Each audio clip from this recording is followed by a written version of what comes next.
Assalamualaikum warahmatullahi wabarakatuh.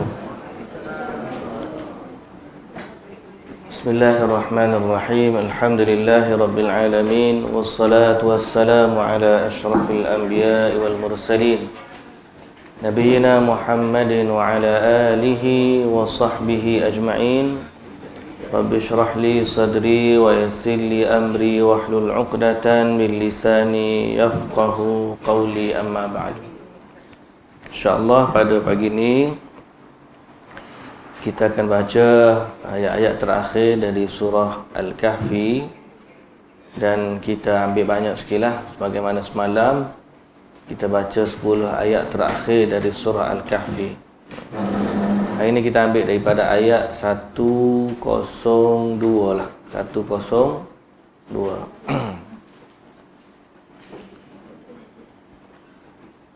أعوذ بالله من الشيطان الرجيم.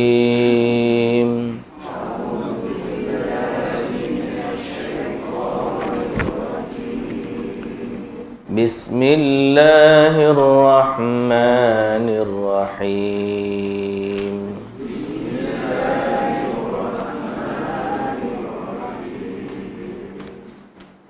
أفحسب الذين كفروا أن يتخذوا عبادي من دوني أولياء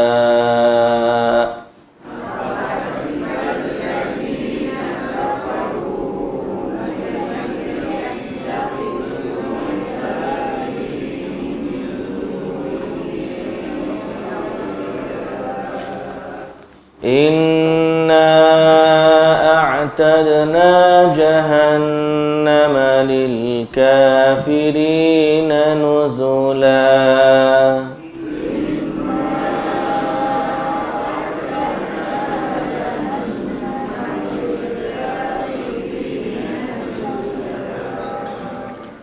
قل هل ننبئكم بالأخسرين أعمالا.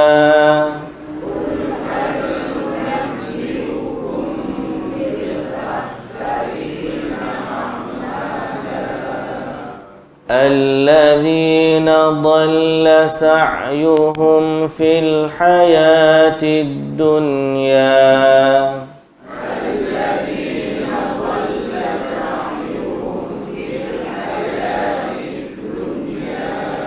وهم يحسبون أنهم يحسنون صنعا.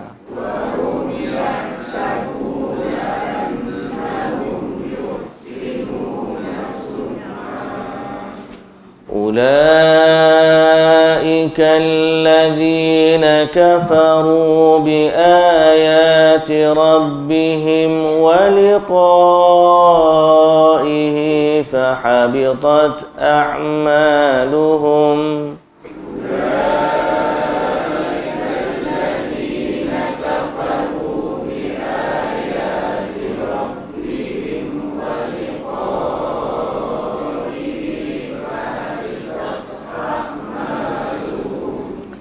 فحبطت أعمالهم فلا نقيم لهم يوم القيامة وزنا.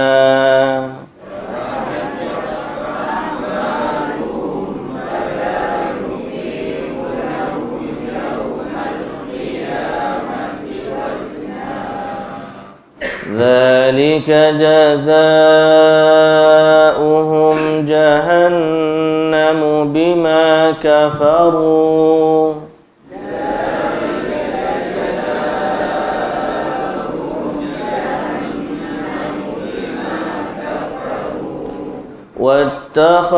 واتخذوا آياتي ورسلي هزوا.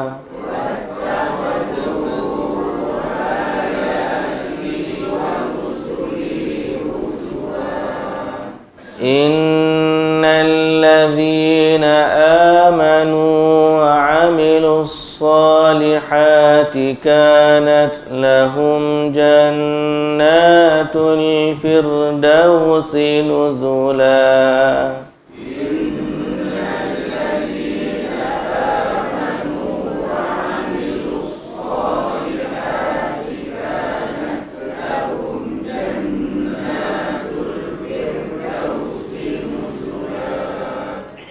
خالدين فيها لا يبغون عنها حولا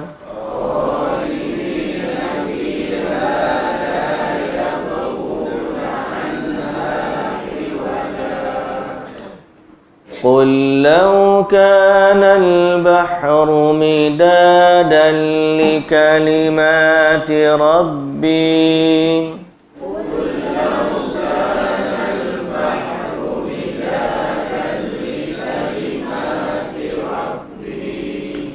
لنفد البحر قبل أن تنفد كلمات ربي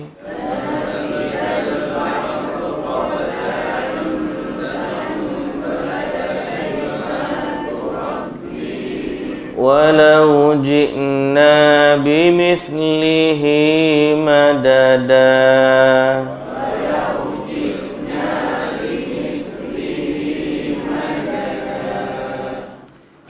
قل إنما أنا بشر مثلكم يوحى إلي أنما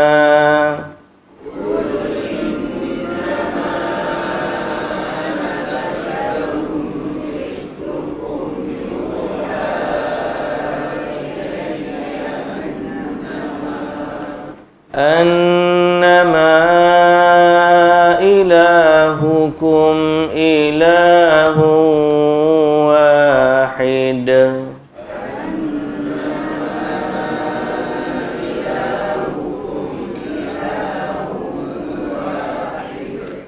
فمن كان يرجو لقاء ربه فليعمل عملا صالحا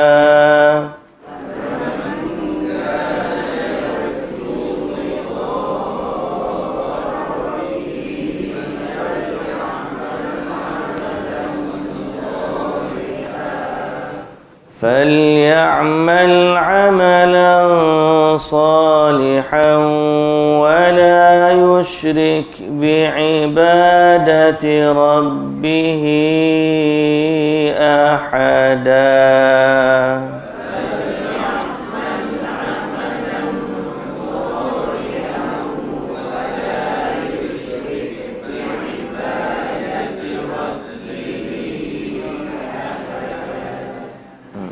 Baik, bismillahirrahmanirrahim. Alhamdulillahirabbil alamin. Wassalatu wassalamu ala asyrafil anbiya'i wal mursalin nabiyina Muhammad wa ala alihi wa sahbihi ajma'in. Amma ba'du. Sekali lagi kita merafa'kan puji dan syukur bagi Allah Subhanahu wa taala, Tuhan penguasa dan pemilik setiap sekalian alam. Selawat dan salam atas Nabi junjungan kita Nabi Muhammad sallallahu alaihi wasallam, juga atas ahli keluarga baginda, para sahabatnya dan para pengikutnya yang setia sehinggalah ke hari kiamat. Alhamdulillah. Berkaitan dengan selawat ni, tadi saya semayang kat surau sana lah. Jadi waktu dia baca kunut ni, kadang-kadang orang baca ni saya tak tahulah, saya selalu dengar ke atau macam mana. Tapi orang ni bila dia tak faham apa dia doa, dia jadi lain lah makna dia. Jadi dia macam mula-mula dia doa, ya Allah, apa tu macam Allahumma hzim al-yahudil ghasibin, ya Allah kalahkanlah Yahudi perampas, dia kata, wal muttahidatil amrikiyin, dan juga pakatan-pakatan Amerika. Betul dah situ. Lepas tu wa ala alihi wa sahbihi wa sallam, dia kata. Dan ke atas ahli keluarganya dan sahabatnya, dan selawat ke atasnya. Jadi dia sambung lalu. Patutnya doa kalah kepada Amerika dan Yahudi ni satu, doa selawat ni satu, lain. Dia jadi sambung. Jadi seolah-olahnya mendoakan kekalahan juga kepada pengikut-pengikut Nabi Muhammad sallallahu alaihi wasallam. Jadi gitulah sifat bab doa ni. Kadang-kadang bila tak faham ni bahaya. Cuma kita ni lepas daripada salam, saya tak sempat nak jumpa dengan dia. Saya pun terus mari kat sini lah. Nantilah ada waktu saja yang sebut teringat bila kita dah sebut selawat tu kan. Yang penting doalah dengan apa yang kita faham. Itu syahid dia. Jadi kita kembali kepada selawat. Kita berselawat ke atas Nabi, ke atas ahli keluarga baginda, kepada para sahabatnya, dan kepada semua pengikut Nabi sallallahu alaihi wasallam. Selawat dan salam ke atas mereka semua. Baik muslimin dan muslimat yang dirahmati Allah, kembali kita kepada surah Kahfi. Hari ni kita kira hari penamat dah kali. Tinggal 2 hari kan. Nampak ada jamuan kat luar tu, kira sekali dengan khatam surah Kahfi dah tu kali. Secara tak langsung, 2 dalam 1. Baik. Ayat yang kita nak baca hari ni pada ayat 109. Nah, 2 ayat je tinggal. InsyaAllah hari ni kita khatam surah Kahfi. Allah Subhanahu wa taala berfirman, "Qul law kana al-bahru midadan li kalimati rabbi." Katakanlah wahai Muhammad, law kana al-bahru, kalaulah lautan itu, kalaulah lautan itu, kullau kana al-bahru midadan li kalimati rabbi, lautan itu menjadi dakwat, tinta untuk menulis kalimah-kalimah Tuhan. Apa akan berlaku? Lanafidal bahru, nescaya keringlah lautan itu. Qabla an tanfada kalimatu rabbi, sebelum habis kalimah-kalimah Tuhanku ditulis. Walau ji'na bimithlihi madada, walaupun kami datangkan lagi, kami tambah lagi lautan sebandingnya sebagai bantuan. Mana kalaulah lautan itu menjadi tinta dakwat untuk menulis kalimah-kalimah Allah, ilmu-ilmu yang ada pada Allah, nescaya tak cukup lautan itu. Walaupun didatangkan dengan satu lagi lautan pun tetap tak cukup. Kerana apa? Luasnya ilmu Allah dan betapa banyaknya kalimah-kalimah Allah. Itu dalam surah Al-Kahfi. Ada lagi satu ayat Allah Subhanahu wa taala sebut, walau annama fil ardi min syajaratin aqlamun wal bahru yamudduhu min ba'dihi sab'atu abhurin ma nafidat kalimatullah. Okey, sab'atu abhurin ma nafidat kalimatullah. Baik. Surah Luqman ayat 27. Surah Luqman ayat 27, Allah Ta'ala kata, walau annama fil ardi. Surah Luqman surah yang keberapa? 31. Kalau saya tak pernah rujuk surah Luqman surah 31 ayat 27, muka surat 413 dari juzuk yang ke-21, muka surat 413.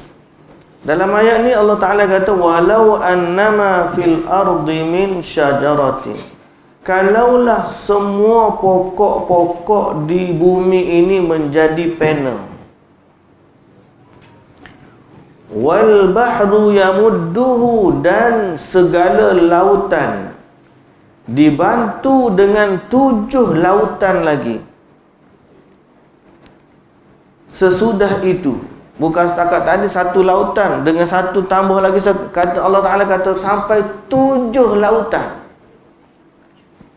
Nescaya tidak akan habis kalimah-kalimah Allah itu ditulis. Maknanya apa? Luasnya ilmu Allah ni. Kalau segala pokok di bumi ni, segala pokok, hak di hutan campur hak depan rumah kita, campur hak dalam pasu kita, semua pokok bunga potong, ambil buat buat pen. Dakwah dia ambil mana? Dakwah dia ambil daripada lautan. Jadikan dia tinta atau pena untuk menulis kalimah-kalimah Allah. Kata Allah, ma nafidat kalimatullah. Tak akan habis kalimah-kalimah Allah. Ayat ini menunjukkan luasnya ilmu yang ada pada Allah Subhanahu wa taala dan betapa agungnya Allah dengan ilmu yang ada pada dia. Sebab tu dalam keimanan kita kepada Allah, kita kena merasakan bahawa tunduknya kita kepada ilmu yang ada pada Allah. Dan tidaklah kita ni memandai-mandai dalam urusan agama Allah. Dalam urusan agama Allah. Kerana di hujung ayat ni Allah Ta'ala suruh kita beramal mengikut panduan yang dia tetapkan. Jadi dalam agama ni tidak ada sesuatu pun yang boleh mendahului ilmu Allah. Orang kata, oh Allah, ilmu Allah tu luas. Betul, ilmu Allah tu luas. Tapi janganlah kerana ilmu Allah tu luas kita berhujah dengan luasnya tanpa hujah yang benar. Dalam erti kata yang lain, Allah tak suruh, Nabi tak ajar, kita berbuat. Bila orang tanya, mana hujah dia? Ilmu Allah tu luas. Mu je tak jumpa. Memang aku tak jumpa, kamu jumpa ke tak? Tak juga. Lepas tu, ilmu Allah tu luas. Duk main hujah lagu tu je nanyalah. Ni? Sebab itu kita kata dalam bab agama ni, kita tunduk kepada apa yang Allah wahyukan. Kerana apa? Allah lebih tahu tentang apa yang baik untuk kita berbanding kita sendiri. Kata Ar-Rabi' bin Anas, inna mithla ilmil ibadi kullihim fi ilmillah kakintaratin min ma'il bahri min ma'il buhuri kulliha. Kata Ar-Rabi' bin Anas, bandingan ilmu sekalian hamba seluruhnya, berbanding ilmu Allah adalah seperti setitis air dibandingkan lautan seluruhnya. Kalau sebelum ni kita dah banding cerita tentang Nabi Musa dan Khidir. Yang ada dalam surah Kahfi ni, fitnah, salah satu fitnah adalah fitnah ilmu. Orang merasakan dia ni yang paling berilmu, yang paling tahu. Maka Allah tunjuk kepada Nabi Musa AS bahawa ada lagi orang lebih tahu daripada dia. Itu dari sudut manusia. Tapi bandingan manusia dengan Allah tak terbanding. Kalau nak buat perumpamaan sangat, 7 lautan laut di bumi ni tak cukup untuk menulis kalimah-kalimah Allah. Tu 7 lautan, pas berapa cukup? Hak cukup nak berapa? Kalau 7 tak cukup, hak cukupnya berapa? Hak cukupnya kita tak tahu. Terlalu banyaknya ilmu Allah Subhanahu wa taala. Terlalu luasnya ilmu yang ada pada Allah Subhanahu wa taala. Bandingannya seperti setitis air dibandingkan 7 lautan. Kata di Ar-Rabi' bin Anas. Yaqul, dia kata, "Lau kanat tilkal buhur midadan li kalimatillah wasyajaru kulluhu aqlamun lan kasaratil aqlam wa faniya ma'ul bahr wa baqiyat kalimatullah qa'imatun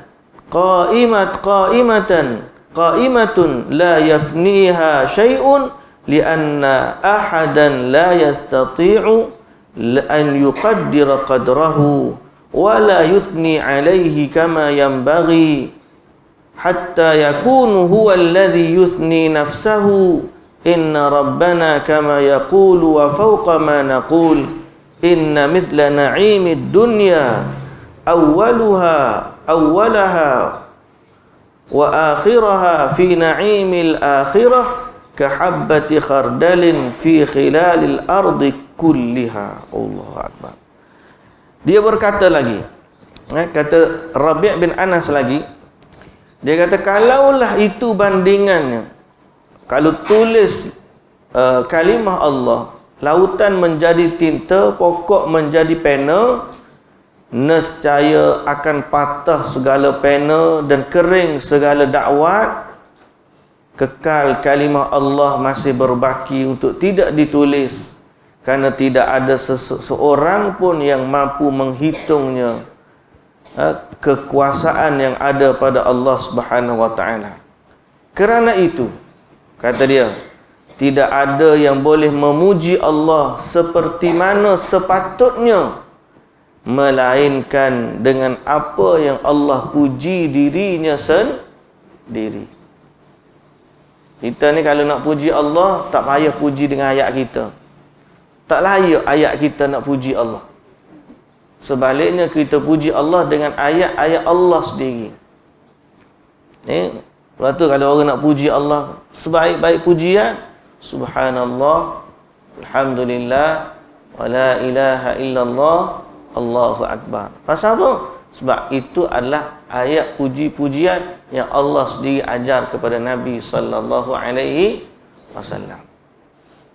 Ni ayat yang Allah puji dirinya sendiri. Sebaik-baik alhamdulillah tu sebaik-baik pujian. Kita baca apa yang Allah puji dirinya sendiri. La yuthni thana'an 'alaik anta kama athnaita 'ala nafsik. Dan dia kata lagi, Ar-Rabi' bin Anas, inna rabbana kama yaqulu wa fawqa ma naqul. Sesungguhnya Tuhan kita ni adalah seperti mana yang dia sebutkan dan lebih tinggi daripada apa yang kita ucapkan. Mana kalau kita gambarkan dengan bahasa kita, tu sebenarnya baru dari sudut bahasa nak suruh kita faham je. Hakikat yang ada pada Allah lebih tinggi daripada apa yang kita sebut. Allah seperti mana dia puji dirinya sendiri. Ni inna mithla na'imid dunya, dan dia sebut lagi, sesungguhnya bandingan nikmat dunia dari awal sampai akhir nak dibanding dengan nikmat akhirat adalah seperti sebutir biji sawi di tengah-tengah bumi yang luas.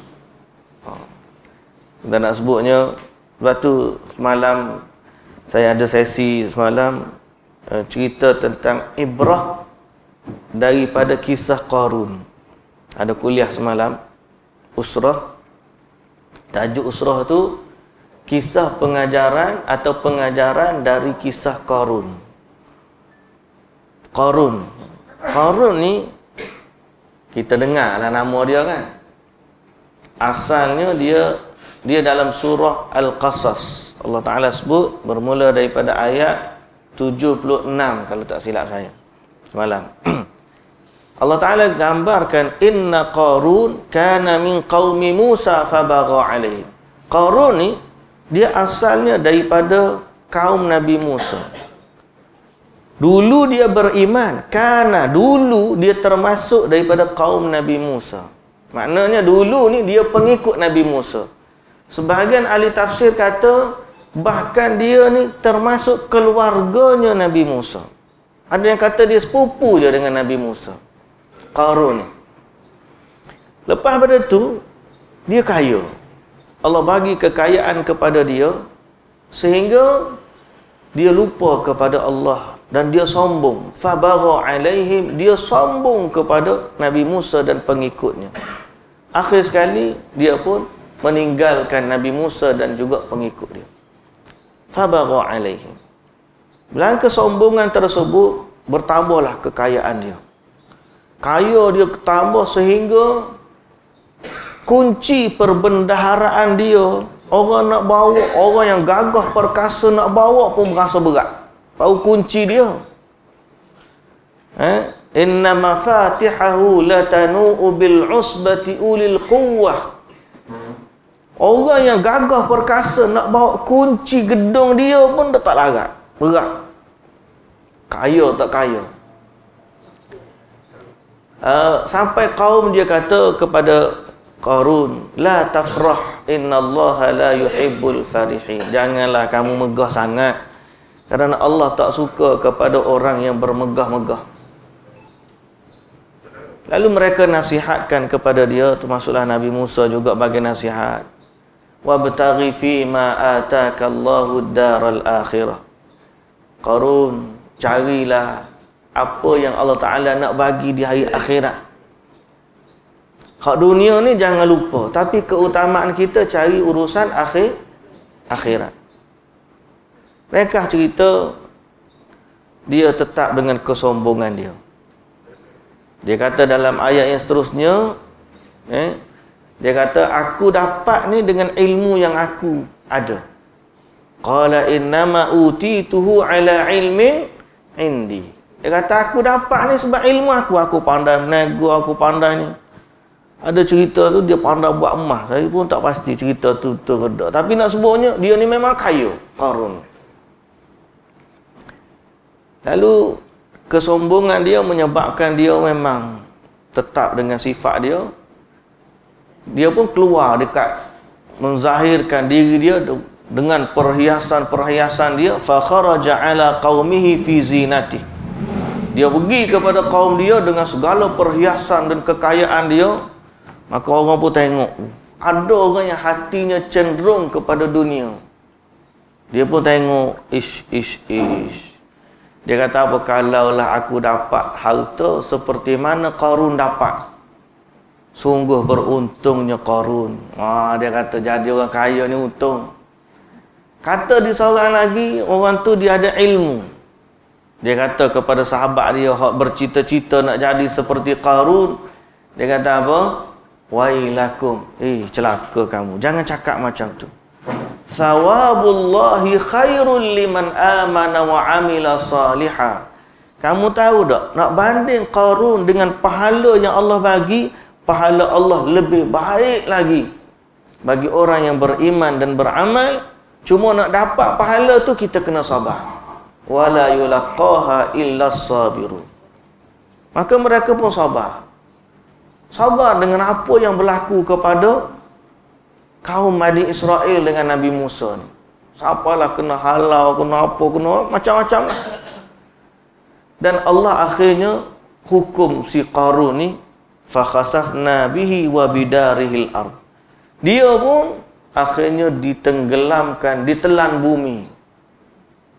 Dia dan rumah-rumahnya, segala hartanya ditelan bumi. Bukan sekadar telan. Dalam hadis Nabi SAW sebut dia berada dalam, ditelan tu masuk dalam jurang api neraka. Yujaljalu fi, dia duduk menggelupur di dalam neraka sampailah hari kebangkitan. Ni. Jadi dia telan tu tak tahu sampai mana, tapi ditelan tu masuk dalam jurang neraka. Harta dia pun ditelan sama. Jadi siapa kita ni, siapa hari ni duk cari lagi harta Qarun. Qarun tu lama dah duk cari lagi harta dia. Sungguh minat sungguh kepada Qarun. Ingat harta dia ada. Jumpa je harta Qarun. Padahal bukan Qarun dah, tanam orang lain dah. Tapi kisah tu menyebut orang mananya harta tertanam di bumi tu, dia kata inilah harta Qarun duduk kena telan kat bumi. Padahal harta Qarun tu dibinasakan. Dia lain. Allah binasa ni dia tak ada simpan. Kalau ada pun jangan ambil lah. Tak payah harta yang dilaknat begitu tu, tak ada gunanya. Saya pergi jalan dekat dengan tempat Madain Soleh, tempat kaum Nabi Soleh di Ula dekat Madinah. Kita nak pergi, Syekh pun tanya, nak pergi buat apa? Tempat orang kena laknat tu, takkah kita nak pergi? Baik kita pergi tempat orang kena rahmat. Kata ya juga, tapi Syekh aku nak pergi tengok tempat aja, nak ambil gambar. Tapi nak sebutnya mereka melihat dari sudut rahmat ataupun laknat. Jadi Qarun ni kalau kita jumpa betul lah, tapi tak ada harta dia sebenarnya. Ada harta orang lain, cuma nama saja harta Qarun. Baik. Jadi akhirnya binasa Qarun. Orang yang semalam dia bercita-cita nak kaya tu, dia kata apa? Dia kata mujurlah, bahasa mudah kak. Ya, mujurlah, aku tak jadi pengikut dia. Kalau tidak, dengan aku sekali pun habis. Dan kesudahannya Allah Ta'ala kata, tilka darul akhirah naj'aluha lilladhina la yuriduna 'uluwan fil ardi wala fasada wal 'aqibatu lil muttaqin. Dan itulah negeri akhirat yang sebenar-benarnya yang kita nak. Allah sediakan bagi orang yang tidak inginkan kesombongan dan tidak melakukan kerosakan di muka bumi, dan kesudahan yang baik adalah bagi orang-orang yang bertakwa. Jadi nak sebutnya, kekayaan Allah ni luas. Janganlah kita ni tertipu dengan apa yang ada pada manusia. Sebaliknya, kita fokuslah hidup kita untuk mencari apa yang Allah Ta'ala janjikan kepada kita di hari akhirat. Maka, bagi orang yang bercita-cita nak kembali kepada Allah, dia ada satu tugas yang utama. Dua lah, ikut ayat Quran ni, dua tugas yang utama. Ayat tu adalah ayat penutup surah Kahfi.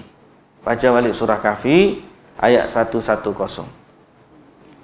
Allah Subhanahu wa Ta'ala berfirman, Qul innama ana basyarum mithlukum yuha ilayya.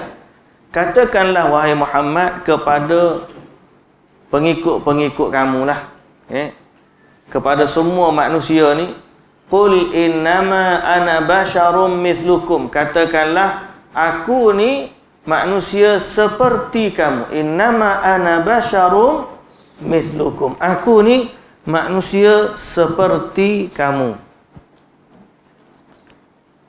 Yuha ilayya, cuma bezanya aku ni menerima wahyu.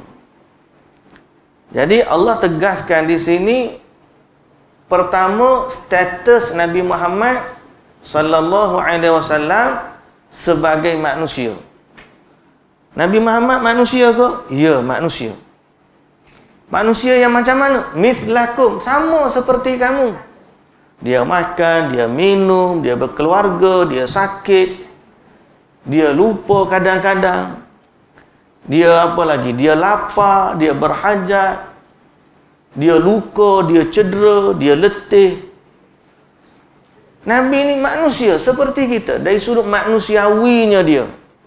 Dan selamanya dia tidak akan jadi level Tuhan. Ini nak suruh kita ni sebagai orang Islam, jangan angkat Nabi Muhammad sama seperti orang Nasrani angkat Nabi Isa. Jangan kata dia anak Tuhan ke, dia ni istimewa. Tak. Nabi Muhammad ni macam kita.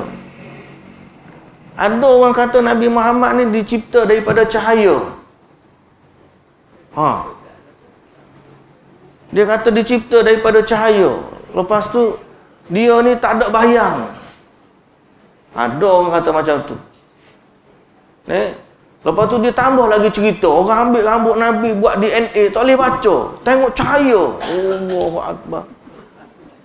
Ada tempat kita, tempat lain, tempat kita. Dia buat pameran, pameran artifak Rasulullah. Padahal semua tu replika belaka. Cuma punyalah ta'assub, dia pergi cium, dia pergi macam-macam. Bila orang tanya, apa bukti hak ni hak Nabi? Oh, dia kata kita ni bukti DNA. Dia cek DNA, tak boleh tengok baca cahaya. Oh, dia kata pasal Nabi Muhammad cipta daripada cahaya. Lepas tu marilah pula ajaran Nur Muhammad. Kita katakan konsep itu sendiri dah menyalahi Al-Quran. Kerana Al-Quran, Allah Ta'ala suruh Nabi kata, innama ana basyarum mithlukum. Aku ni sama manusia seperti kamu. Kalau kamu dicipta daripada tanah, maka aku pun daripada tanah. Kalau kamu sakit, aku sakit. Kamu sedih, aku sedih. Kalau kamu gembira, aku pun ada rasa gembira. Aku berkahwin, aku lapar, aku makan, aku minum, aku tidur. Aku manusia. Tak akan jadi Nabi Muhammad sallallahu alaihi wasallam sebagai sesuatu lain daripada tu. Bukan anak Tuhan, bukan tercipta daripada cahaya, bukan seperti malaikat. Tak, dia adalah manusia. Dia bukan jelmaan malaikat. Tak, Nabi Muhammad manusia. Ada ayah, ada ibu, ada anak, sama seperti kita. Cuma bezanya dia dengan kita, yuha ilayya. Dia menerima wahyu. Allah wahyukan kepada dia. Maka dia ni rasul yang Allah Ta'ala utuskan kepada kita. Tujuan dia apa? Yuha ilayya annama ilahukum ilahun wahid. Bahawa sesungguhnya Tuhan kamu adalah Tuhan yang satu. Inilah mesej utama yang Nabi bawa. Ni mesej yang paling utama. Kalau orang kata, oh Nabi ni, aku nak ikut Nabi, aku nak ikut Nabi. Benda apa yang Nabi paling utama Nabi ajak kepada kita? Nabi nak datang bawa kepada kita bahawa Allah itu Tuhan yang satu. Sembahlah Allah, jangan sembah selain dari Allah. Sebab tu orang yang ikut Nabi, dia sensitif dalam bab ni. Orang ajak pergi ke kubur, doa ke ahli kubur, kita kata tak nak. Sebab saya menyembah Allah yang satu. Bila orang ajak baru ni kan cerita Merry Christmas, saya nak ucap jomlah kita ucap Merry Christmas. Sorry, saya hanya memiliki satu Tuhan dan saya tak iktiraf Isa sebagai anak Tuhan. Pasal ni mesej utama yang Nabi bawa.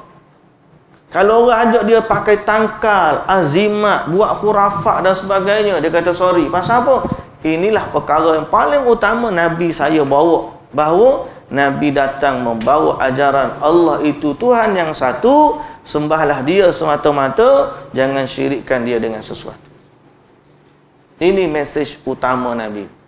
Sebab tu kalau kita tanya tentang manhaj Nabi ni, Nabi kata 73 umat ni akan berpecah pada 73 kumpulan.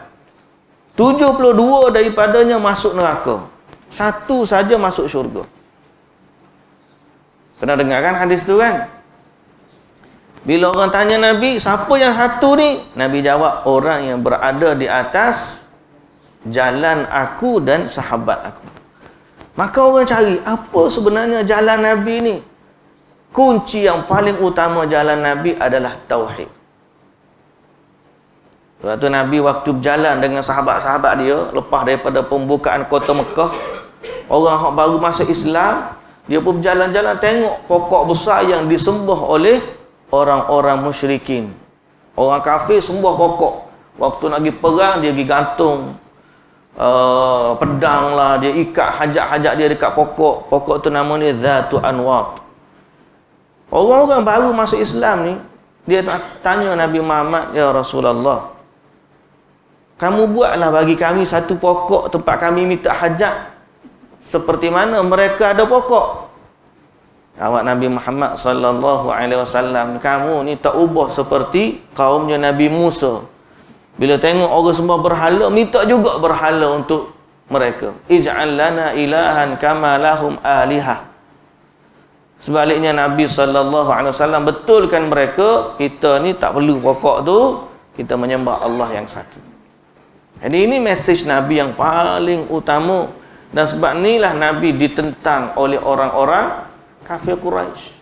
Kalau Nabi ni bawa nilai moral, kita orang Islam kena baik, sopan santun, lemah lembut, budi pekerti, jujur, amanah, macam-macam lah, integriti.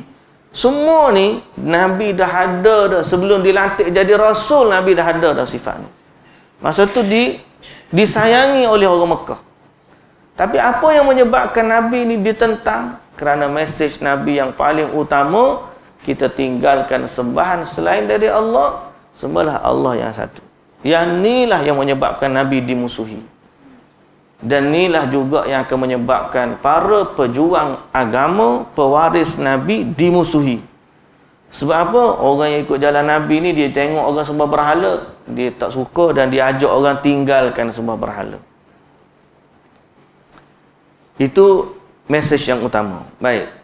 Kemudian tugas kita, faman kana yarju liqa'a rabbih, maka barang siapa yang berharap atau sesiapa sahaja yang yarju, berharap atau percaya, liqa'a rabbih, akan pertemuan dengan Tuhannya. Mana siapa yang yakin, Nabi dah kata kita ni ada satu Tuhan. Maka siapa yakin kita ni bila mati akan bertemu dengan Tuhan, maka kerja dia falyamal amalan salihah. Maka hendaklah dia beramal dengan amalan yang salih, wala yusyrik biibadati rabbih ahada, dan janganlah dia syirikkan dengan sembahan Tuhan itu sesuatu pun selain dari Allah. Ayat ni menjadi hujah bahawa kita kena sembah Allah dengan dua syarat. Lalu dengan dua syarat inilah amalan kita diterima oleh Allah. Kalau tak cukup dua syarat ni, amalan kita tidak akan bernilai di sisi Allah Subhanahu wa taala. Syarat pertama duduk pada ayat falyamal amalan salihan. Hendaklah dia beramal dengan amalan yang soleh. Amal soleh ni maksud apa? Amalan yang menepati syariat. Bahasa lain, amalan yang Nabi ajar. Ikut sunnah. Ni bahasa mudah kan? Amal soleh ni ialah amalan patuh syariat. Ikut seperti mana Nabi ajar. Ikut ni macam mana? Ikut macam mana Nabi ajar, betul. Boleh tak kita nak ubah-ubah? Ada satu hadis. Semalam saya baca satu hadis yang diriwayatkan oleh Al-Imam At-Tirmidzi. Seorang sahabat Nabi, nama dia Ibnu Umar radhiyallahu anhuma. Tiba-tiba ada seorang lelaki bersin di tepi di sebelah Ibnu Umar radhiyallahu anhuma. Orang lelaki ni dia bersin. Dia sebut alhamdulillah wassalamu ala rasulillah. Okey, faham tak dia sebut apa? Dia sebut alhamdulillah wassalamu ala rasulillah. Dia sebut bila? Lepas bersin. Kita biasa alhamdulillah je kan? Dia baca wassalam, dia tambah lagi wassalamu ala rasulillah. Jadi Ibnu Umar yang dengar ni, Ibnu Umar kata, adapun alhamdulillah tu zikir, aku pun ucap. Salam ke atas Nabi pun aku ucap. Memang dia zikir. Tapi aku tak akan baca seperti mana kamu baca, kerana Nabi ajar kepada aku bila bersin, sebut alhamdulillah. Ada satu riwayat itu alhamdulillahi ala kulli hal. Boleh baca waktu nak tu. Tapi Nabi tak pernah ajar alhamdulillah wassalamu ala rasulillah. Jadi bukan semua zikir boleh dibaca ikut selera kita. Betul tak? Macam isu sehari dua hari ni, isu azan. Masuk tahun baru, azan. Ting 12 tengah malam, dia buat Allahu Akbar, Allahu Akbar. Ada sambutan tahun baru ni orang buat. Lepas tu adalah orang tegur. Dia kata kenapa nak tegur azan? Tu orang buat konsert tak tegur pula. Masalah hak konsert tu kita tahu dah maksiat. Sekarang ni orang nampak macam benda ni Islami. Betul ke benda tu Islami? Sedang Nabi SAW tidak pernah mengajarkan macam tu. Azan memang zikir, memang disyariatkan, tapi disyariatkan untuk panggilan salat. Bukan disyariatkan untuk jadikan zikir tahun baru. Ada satu fatwa majlis agama. Dulu orang azan ni nak turun jenazah. Dululah. Lah ni ada lagi ke? Tak ada dah. Kalau dulu jenazah ni diuruskan di rumah. Dia nak turun rumah tu, dia pun pikul jenazah, dia azan. Saya sempat, atuk saya masa tu gitu. Kat kampung lah. Masa tu kita kecil lagi, sekolah lagi. Kita pun tengok mungkin ni. Nak turun jenazah nanti dulu. Azan dulu. Ada satu lagi, azan waktu nak turun pergi haji. Nah, siap 3 kali azan lagi, selakah berhenti dulu. Lepas tu selakah berhenti dulu. Salah dia, apakah azan disyariatkan untuk tu? Nampak tak? Oh, kalau macam tu gak, semua kita nak azan lah. Waktu nak buka kedai pagi-pagi azan dulu. Waktu nak start kerja azan dulu. Boleh asal nama atas nama azan tu ibadat. Ataupun lepas daripada ni, kita buka pintu dewan sebelum kuliah subuh kita ni, azan dulu sepukul, Allahu Akbar, Allahu Akbar. Boleh ke tak boleh? Kan zikir. Jawapan dia tak boleh.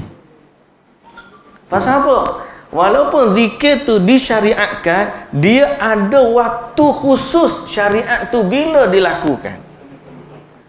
Jadi, di sinilah manhaj kita beragama. Kita beragama, beramal seperti mana Nabi SAW ajarkan kepada kita. Sehingga ibadat dalam bab bersin, Alhamdulillah wassalamu ala Rasulillah pun sahabat ingkar benda tu. Tak boleh nak tambah. Apatah lagi dalam bab urusan yang lain. Sebab tu kita ni berpada dengan hak Nabi ni adalah yang utama. Allah pun kata-kata, Allah sikit-sikit tak boleh, sikit-sikit tak boleh. Benda baik apa salahnya? Bukan masalah benda baik apa salahnya. Isu dia ialah kita diperintahkan beramal mengikut syariat. Patuh syariat. Jangan kita memandai-mandai. Seolah-olah ilmu Allah tu luas. Memanglah, tapi Allah ajar ke tak kamu macam tu? Tak, lepas tu takkanlah Tuhan tak terima. Kita pula pandai pada Tuhan. Itu kerja nombor 1. Beramal soleh, iaitulah menepati syariat.